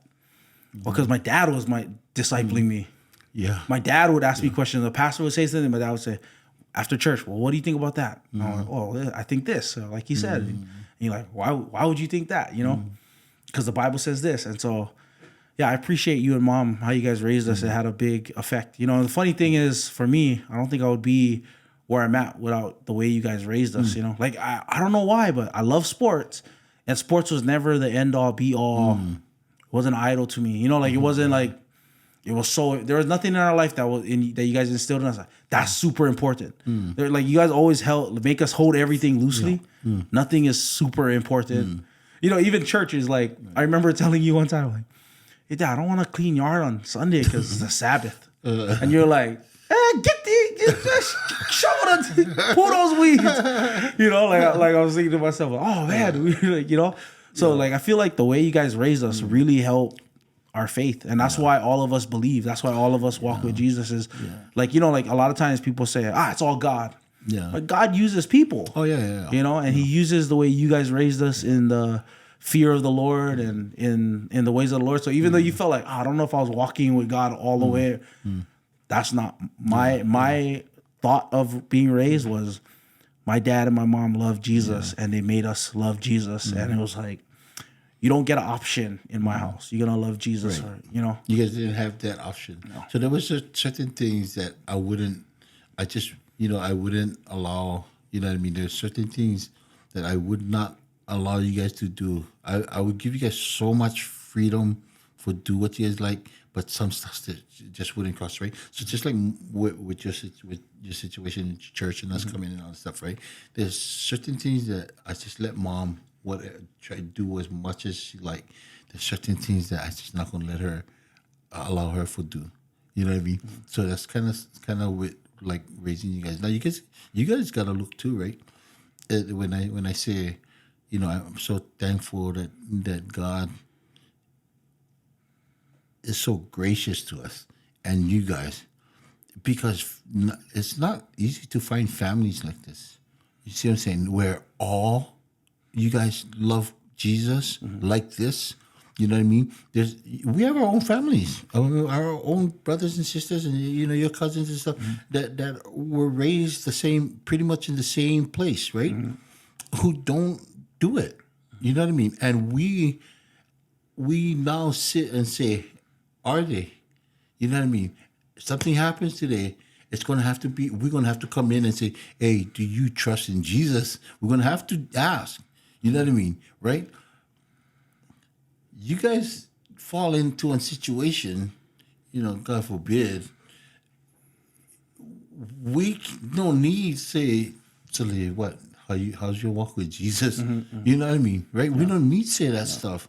You know, all we're going to do is just, the first thing we do when the first thing you guys do, and I'm trusting that this is how you guys feel, the first thing you guys going to do, and Pastor Reed hit it right on the nose today, and the first thing you guys going to do when you guys get into trouble is you guys going to pray. You guys going to plead to Him for something. We know that. Me and Mom, we know that you guys know no more the answer. You know what I mean? You guys know where to go for your answers. You guys know where to go to. We can say that. I cannot say that to everybody you know what I mean? I cannot say that that's true for everybody that I know that are in, you know, as family.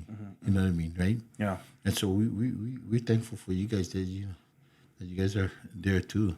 You know, we just pray that the kids gonna come around and you know, and that God can keep them, right? Yeah. That they would come to love Him as much as we love Him. You know what I mean? Yeah. Yeah.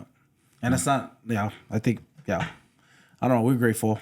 We like Leah and I always talk about it. Like, man, we couldn't have both of us, and we couldn't have better set of parents on both sides for us. Just made us love the Lord.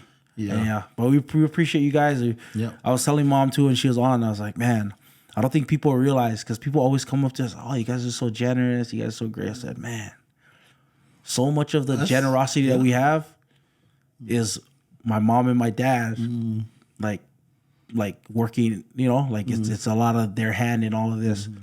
I'm not talking about how they raised me. I'm talking about literally like they bought the food tonight. Like they bought the groceries. Where it's like mom always calls us, and so I was thinking about it because like even our community group had to come and they get food sometimes. Like, how are you guys able to do it? I'm like, guys, my parents bought the food. And, you know, like there's a lot of people pitching in, but it goes back to the same thing we talked about earlier. When it comes to the church, there's more ways to do ministry than just being the pastor. And just being the family that's in ministry or on staff at a church. Right. You have significant ministry pouring into those guys and helping them carry out the ministry. Right. Like our church, like a lot of our church and a lot of people, they're blessed in our house where we let them in. They're in our house and we're feeding them and stuff. Yeah. That's a lot of you guys doing that for us. I think like a lot. You guys, sometimes I don't even know she's doing them. Oh yeah, mom just calling me up. Yeah, just, what do you guys need? And that's pretty much because we already had that discussion too, right? If there's something you guys need between me and mom, right? Is anything that you guys need, and we have something to give, it's done. It's not even a question, right? You can just call. We have it. You're getting it. You know what I mean? It's not even a question. Yeah. Like, yeah. You know, you don't have to be that steak thief anymore. You can just ask us, you know, well, you guys, wait. No. Man, remember remember I used to, when we first got married, man, I used to go down, because my wife eats healthy. Leah eats healthy, guys. Right. She eats healthy. I know I don't eat healthy. I should eat healthy. But man, I used to, when we first got married, I was like I asked Leah one time at dinner, I was like, oh, honey, we was eating sandwiches. We got into eating sandwiches. So Leo was eating sandwiches. Oh, can you make me one? She was like, oh yeah, I'll make you a turkey sandwich. She made me a turkey sandwich. No cheese, lettuce, no mayonnaise. I bit the sandwich. She said, oh, it's dry. And she said, oh, why? I liked it. I was like, there's no mayonnaise in it. And she said, you don't need mayonnaise. I was like, what? She was like, you don't need mayonnaise. I was like, oh, she put mustard in it. Oh, man. I was like, if I just kept listening to my wife, I would be skinny right now. But I went to mom's house and I was like, Mom, I'm hungry. And then Bob would feel bad and Bob would go buy food. That's one thing. Gotta be in the house. Yeah, it's mayonnaise, bro. But you might not remember this, but there was a period where I was like showing up to, like, I would stop off like right before I went home too. I would come around dinner time every time because you guys were eating out. Yeah. I was like, I would just show up and I would just hang out like, I hope they're eating out tonight. we do, man. It was like I did it more in the first 2 years. So I was like, I was just at the house like, oh, that's what I hope. I wonder what they're eating. It's so funny because mom shops. Seems like she shops for everybody. You know what I mean? For all the kids, right? I mean, it's a great to them, but she buys enough for just in case you guys need this, just in case you guys need that, right? So the grocery bill just gets more expensive. You know what I mean? I said, how come you need so much hamburger? Oh, because look, it's cheap. I said, yeah, okay. So, but I always tell her, if cheap, just buy plenty, right? It's cheap, and then next thing you know, she's bagging them. So, what you doing? So, this gonna be for Krista. I'm just gonna be for Carmen. You know what I mean? So, okay, go ahead, have at it. Man, I go in you guys' freezer sometimes. I just grab as much. One time I grabbed the ribs and it was a mistake because I called Mom up like, Mom, I took the ribs from you guys. I don't know how to cook it. What you was trying to grab? I tried to make braised ribs. Oh, bro, guess how Mom make them? Yeah, I told her. Oh man, that was funny. Yeah, man, you guys always took care, so I'm thankful for you guys. Yeah. I love you, Dad. I don't say it enough, but I love you. Same here, man. We love you guys so much. Yeah. Love you. Good time. Thank you. Yeah, it was good. Yeah, it was a good one.